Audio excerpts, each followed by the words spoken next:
తల్లిదండ్రులు కావాలని మీ కలను నెరవేర్చుకోండి. హెగ్డే ఫెర్టిలిటీ సెంటర్ ద్వారా ఉచిత మొదటి కన్సల్టేషన్ పొందండి. 8807474474.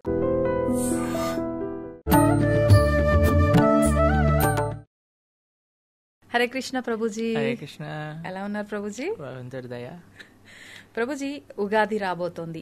మనందరికీ కూడా తెలుగు వారికి నూతన సంవత్సరం ఆ రోజు నుంచి ప్రారంభమవుతోంది. నిజంగా ఉగాది అనగానే ఏదో ఒక మార్పుని కోరుకోవాలి, కొత్తదనం అంటే అన్ని రకాలుగా కొత్తదనం వస్తుంది, ప్రకృతిలో మార్పులు వస్తాయి, మన జీవితంలో కూడా ఏదైనా మార్పులు రావాలి అని చెప్పి ఆశిస్తూ ఉంటారు. ఎలాంటి మార్పులని మనం ఆహ్వానించాలంటారు? యాక్చువల్గా మీరు చూస్తే కరెక్ట్ న్యూ ఇయర్ చేసుకోవాల్సిన టైం ఏదైనా ఉంటే అది ఉగాది. అవును. ఎందుకు అనంటే పర్యావరణంలో ప్రకృతిలో మార్పులు మనం గమనిస్తూ ఉంటాం అనమాట. మీ ఇంకొక విశేషం చూస్తే సనాతన ధర్మంలో ఒక గొప్పతనం ఉగాది నూతన సంవత్సరంగా మనం చేసుకుంటాం. ఉగాది రోజు అత్యంత ముఖ్యమైన స్పెషాలిటీ ఏంటి? ఉగాది పచ్చడి. ఉగాది పచ్చడి. ఉగాది పచ్చడిలో మీరు చూసారనుకోండి, షడ్రుచోపేతము అని అంటారు. అని అంటే అన్ని రకాల రుచులు అందులో ఉంటాయి. అందులో చేదు కూడా ఉంటుంది, కారం కూడా ఉంటుంది, తీపి కూడా ఉంటుంది, పులుపు కూడా ఉంటుంది. అంతే కదండి? అవును ప్రభుజీ. ఒక పండగ చేసుకోవటం ఎంత గొప్పది అంటే, న్యూ ఇయర్ అని ఒక చెత్త ఫెస్టివల్ ని ఒకటి చేస్తారు అందరు కూడా. ఏం చేస్తారు? రాత్రి దయ్యాల్లాగా లేచుండి పిచ్చి పిచ్చి పనులన్నీ చేసి హ్యాపీగా ఉండాలి, హ్యాపీ న్యూ ఇయర్ అని రాత్రంతా తాగటం తిరగటం ఇదే పని చేస్తారు. ఎందుకు అట? మొత్తం ఇయర్ అంతా హ్యాపీగా ఉండాలి. హ్యాపీనెస్ ఏంటి? తాగటం తిరగటం. ఇలా ఆ ఉత్సవం అనేది ఒకటి చేస్తారు. కానీ ఉగాది ఇచ్చే సందేశం మీరు చూస్తే, జీవితం అనేది హ్యాపీగానే ఉండాలి అని నువ్వు కోరుకోకు. నువ్వు ఎంత కోరుకున్నా అది హ్యాపీగానే ఉండదు. జీవితంలో హ్యాపీ మూమెంట్స్ ఉంటాయి, సాడ్ మూమెంట్స్ ఉంటాయి. అటు తీపి, ఇటు చేదు, ఇటు వగరు, అటు కారం, పులుపు అన్నీ ఉంటాయి. దాన్ని నువ్వు యాక్సెప్ట్ చెయ్యటమే నీకు హ్యాపీనెస్ ఇస్తుంది అని ఎంత మెచ్యూర్ అండర్స్టాండింగ్ మనకి ఉగాది పండగ ఇస్తుంది. అటు ప్రకృతిలో మార్పులు, ఇటు మన జీవనంలో మార్పులు, మన యొక్క వ్యక్తిత్వంలో మార్పులని ప్రేరేపించే ఒక చిన్న విషయం అండి ఉగాది పచ్చడి. మొత్తం సంసారాన్ని తెలిపేస్తూ ఉంటుంది ఆ ఉగాది పచ్చడి. చిన్న పిల్లవాడికి కూడా ఉగాది పచ్చడిలో ఎలా ఉందో నాన్న, అలా కొన్నిసార్లు నీకు మంచి మార్కులు వస్తాయి, కొన్నిసార్లు రాకపోవచ్చు, కొన్నిసార్లు నీకు ఒక కాంపిటీషన్లో గెలవచ్చు, ఒకసారి గెలవకపోవచ్చు, పర్వాలేదు. జీవితం అనేది ఇలా సాగుతుంది. అన్ని కలిసి ఉన్నప్పుడే మనకు ఆనందం వస్తుంది. ఇప్పుడు చూడండి, మనకి చేదు తెలిస్తేనే తీపి రుచి ఇంకా బాగా అర్థమవుతుంది. ఇప్పుడు చూడండి, చాలాసార్లు ఏమంటారు, ఇంట్లో అన్నం పెట్టామనుకోండి, పప్పు చేసావేంటి, కూర చేసావేంటి అని కంప్లైంట్ చేస్తారు. అదే హాస్టల్కి వెళ్ళి వచ్చిన పిల్లలకి ఇంట్లో ఏం పెట్టినా ఏమంటారండి, అమ్మా అమృతంలా ఉందమ్మా, అమృతం అమృతం అంటారు. అవునా కాదు? పిల్లల వరకు ఎందుకు ప్రభుజీ, మేము అవుట్డోర్ వెళ్తేనే ఒక 4 రోజులు ఇంటికి వెళ్ళగానే చక్కగా అన్నం వండుకొని కారం వేసుకొని తిన్నా చాలా అనిపిస్తుంది కదండి. ఎందుకంటే మనం ఆ బాధను ఎక్స్పీరియన్స్ చేశాం కాబట్టి ఆనందం ఇంకా బాగా వస్తుంది.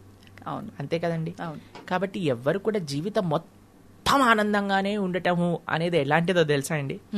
రోజు ప్రొద్దున, మధ్యాహ్నం, సాయంత్రం, రాత్రి ఒక 1 నెల రోజులు మీకు గులాబ్ జాములు మాత్రమే పెడితే మీ పరిస్థితి ఏమవుతుంది చెప్పండి? వెగటొచ్చేస్తుంది స్వీట్ అంటే. అంతే కదండి. అంతే. అలానే జీవితం మొత్తం హ్యాపీగానే ఉండాలి, నాకేం బాధ రావద్దు అనుకుంటే అలానే ఉంటుంది అనమాట. సంతోషం యొక్క రుచి కూడా తెలీదు, దాన్ని అనుభవించలేము కూడా. కాబట్టి జీవితంలో అన్నీ అంటే కోరి తెచ్చుకోవాల్సిన అవసరం లేదండి. అది ఆటోమేటిక్ గా వస్తుంది. ఆటోమేటిక్ గా మనకి అపమానం, జయం, అపజయం, లాభం, నష్టం ఇవన్నీ వస్తుంటాయి. దీనికి మనం ప్రిపేర్డ్ గా ఉండాలి, జీవితంలో తెలుసుకొని ఉండాలి.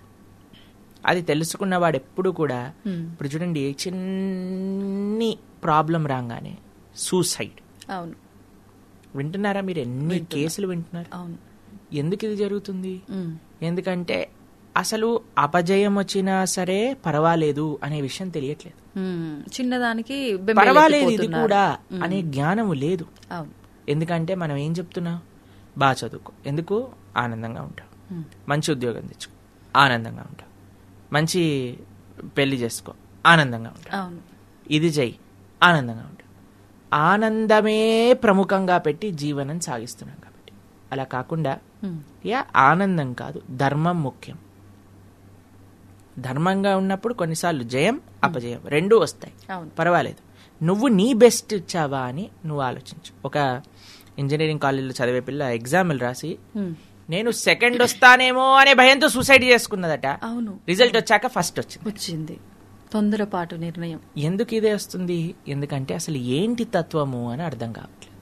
అలా కాకుండా మనం పిల్లలకి ఇలాంటి మంచి సనాతన ధర్మంలో ఉండే ఉత్సవాలు, ఇలాంటి విషయాన్ని ఉగాది తర్వాత వచ్చే మనందరికి ప్రీతిపాత్రమైన పండుగ శ్రీరామనవమి.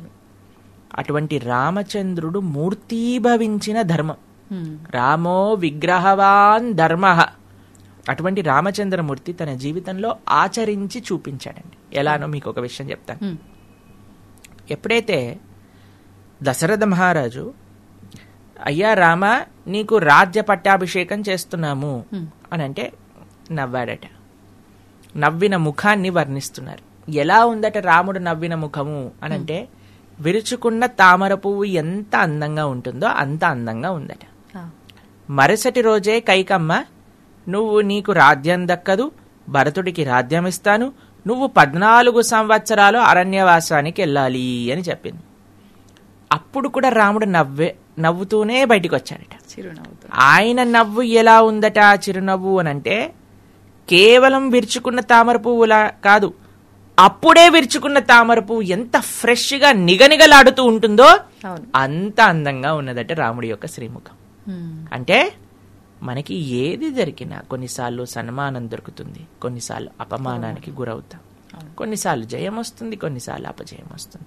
వీటన్నిటికీ కూడా సిద్ధముగా ఉండు. తథా మానాపమానయో. కృష్ణుడు భగవద్గీతలు చెప్పారు. ఇప్పుడు ఎండాకాలం, అందరు విరవెళ్ళాడిపోతున్నారు ఎండకి. ఎండాకాలం అయిపోయాక మళ్ళీ వర్షం పడంగానే ఓ ఈ రోడ్లన్నీ పోతున్నాయి, వర్షం ఎప్పుడు ఆగిపోతుంది. వర్షాకాలం అయిపోగానే చలికాలం గజగజనిపోతాం. ఇవన్నీ మారుతూనే ఉంటాయి. మనం ఆపగలుగుతామండి? లేదండి, నాకు మామిడి పండ్లు ఇష్టం, మొత్తం సంవత్సరం అంతా ఎండాకాలమే కావాలి. ఆగలుగుతామా? ప్లస్ మీరు చూడండి, ఒక్కొక్క కాలానికి ఒక్కొక్క డిసడ్వాంటేజ్ ఉంది, అడ్వాంటేజ్ ఉంది. అవును, సమ్మర్ వేడి ఎక్కువ కానీ సెలవులు అప్పుడే వస్తాయి, మామిడి పళ్ళు వస్తాయి. అవునా కదా? ఇప్పుడు వర్షాకాలంలో వర్షాలు పడుతుంటాయి, చాలా ఇది సోమరతనం అనిపిస్తుంది, ఎక్కడికి పోబుద్ది కాదు, బట్టలారం. అవును, కానీ ఎక్కువ వర్షం పడి రోడ్లన్నీ జామ్ అయిపోతే మనకి ఆఫీస్ సెలవు వచ్చేస్తుంది. అవును, మేము చిన్నప్పుడు వెయిట్ చేస్తుండే వాళ్ళం, ఎప్పుడు వర్షం పడి మొత్తం తుఫాన్ వచ్చి రోడ్లన్నీ నిండిపోయి స్కూల్కి హాలిడే ఇస్తా. మా స్కూల్ వాళ్ళు ఎంత వర్షం పడ్డా హాలిడే ఇచ్చేవాళ్ళు కాదనమాట. అయితే మాకు చాలా బాధేస్తుంది, ఇంత వర్షం పడ్డా ఎందుకు సెలవులు ఇవ్వట్లేదు. ఇప్పుడు మాత్రం చిన్న చిన్న దానికి వర్షాలు పడితే ఫ్యాన్లు ఎక్కడ పడిపోతున్నాయో, గోడలు ఎక్కడ పడిపోతున్నాయో చాలా సెలవులు ఇచ్చేస్తున్నారు. తర్వాత ఇప్పుడు చలికాలంలో చలి ఎక్కువ ఉంటుంది, కానీ మంచి ఆహ్లాదకరమైన వాతావరణం ఉంటుంది. కాబట్టి అన్నిటికీ ఒక మంచి ఒక చెడు అనేది ఉంటుంది. అలానే జీవితంలో కూడా మనం హ్యాపీగా మనకు వచ్చే మంచి చెడులు రెండింటినీ యాక్సెప్ట్ చేసుకుంటూ నడుస్తూ ముందుకెళ్తే అది జీవితం యొక్క పరమార్థం. నూతన సంవత్సరము అని అంటే ఒక కొత్త మార్పు వైపు మనం మారటం. కాబట్టి ఉగాది మనం చేసుకోబోతున్న అందరూ కూడా ఒక చైతన్యం వచ్చి హ్యాపీ న్యూ ఇయర్ చెప్పొద్దండి, హ్యాపీ న్యూ ఇయర్ చెప్పొద్దండి, ఉగాది శుభాకాంక్షలు అని న్యూ ఇయర్ అప్పుడైతే చెప్పారు. కానీ ఉగాదికి ఎంత గొప్పగా వాళ్ళు చేసుకుంటారు, ఎంత గొప్పగా ఇప్పుడు న్యూ ఇయర్ రెజల్యూషన్స్ అంటారు. అలా ఎంతమంది ఉగాది రెజల్యూషన్స్ తీసుకుంటారో వేచి చూసి ఉండాలి. నిజంగా ఉగాది రెజల్యూషన్ అంటే నిజంగా నాకు ఒక ప్రశ్న అండి. ఉగాదిని కొత్త సంవత్సరం అంటాం కదా, నిజంగా న్యూ ఇయర్ అంత ఎక్సైటెడ్ గా ఉంటామా? అంటే కొత్త సంవత్సరం ప్రారంభం అవుతుంది అనే ఒక భావన మనసు లోపల ఉంటుందా అనేది నాకు ప్రశ్న. అలా నిజంగా ఉంది మీకు అని అంటే మీరు చాలా మంచి వాళ్ళని. అక్కడి నుంచి మీరు ఒకసారి పరిశీలన చేసుకోవాలి. పాత సంవత్సరం మొత్తం కూడా నేనేమేమి తప్పులు చేశాను, కేవలం ఏమేమి తప్పులు చేయటం కాదు, నేను ఏమేమి మంచి పనులు చేశాను, ఏమేమి పెంచగలుగుతాను మరుసటి సంవత్సరంలో, ఏ ఏ తప్పులు నేను తగ్గించుకుంటాను, ధర్మాచరణ ఎంత చేశాను, ఇంకెంత ధర్మాచరణ చెయ్యాలి. దాంతోపాటు మనం ఏవైతే సంకల్పాలు తీసుకున్నామో ఎక్కడెక్కడ తప్పు చేసి దాన్ని మనం చేయకుండా ఆపేశామో ఏ కొత్త సంకల్పాలు నేను తీసుకుంటాను, ఎంత ధార్మికంగా ఉన్నాను, ఇంకెంత ధార్మికంగా ఉండాలి. ఇలా ఒకరోజు ఉగాది రోజు కూర్చొని ఒక అరగంట సమయం తీసుకొని వాటన్నిటినీ కూడా చక్కగా మనం ఆలోచన చేసి రాసుకొని, అన్నిటికంటే గొప్ప ఆదర్శమూర్తి ఉత్సవాలు ఉగాదితోటే ప్రారంభమవుతాయి. రామచంద్ర స్వామి వారి యొక్క నవరాత్రులు అంటాం. ఆ రాముడి యొక్క ఆదర్శంగా రామాయణాన్ని ఉగాది మొదలుకొని రామనవమి వరకు రామాయణాన్ని చక్కగా వినగలిగితే మనం ఎంతో గొప్ప గొప్ప మహానుభావులు చెప్పారు రామాయణం. తెలుగు మహాదాసుడు కూడా చిన్నగా ప్రయత్నం చేశారు రామాయణం చెప్పడానికి, ప్రణవానంద దాస్ ఛానల్లో ఉంటుంది. చక్కగా శ్రవణం చేసి ఎంతో మహానుభావులు చెప్పారు. అందరి రామాయణాన్ని చక్కగా శ్రవణం చేసి వాటిని చక్కగా అర్థం చేసుకొని రాముడి యొక్క వైభవాన్ని, రాముడిలా రాముడు చూపించిన మార్గంలో నడవడానికి ఒక సంకల్పం మనం ఉగాది రోజు చేసుకోవచ్చు అనమాట. వచ్చే సంవత్సరం మొత్తం కూడా బాగుంటుంది. దానివల్ల మీ అందరికీ కూడా ఈ వచ్చే ఉగాది మంచి ధార్మికమైన చింతనతో నింపాలి. ఆ భగవంతుడి యొక్క పూర్తి కృపా కటాక్షాలు మీ అందరిపైన ఉండాలని మీకు, మీ ప్రేక్షకులందరికీ ఉగాది శుభాకాంక్షలు. Thank you Prabhuji. నా తరఫున, ప్రేక్షకులందరి తరఫున కూడా మీకు కూడా ఉగాది శుభాకాంక్షలు. కృష్ణ.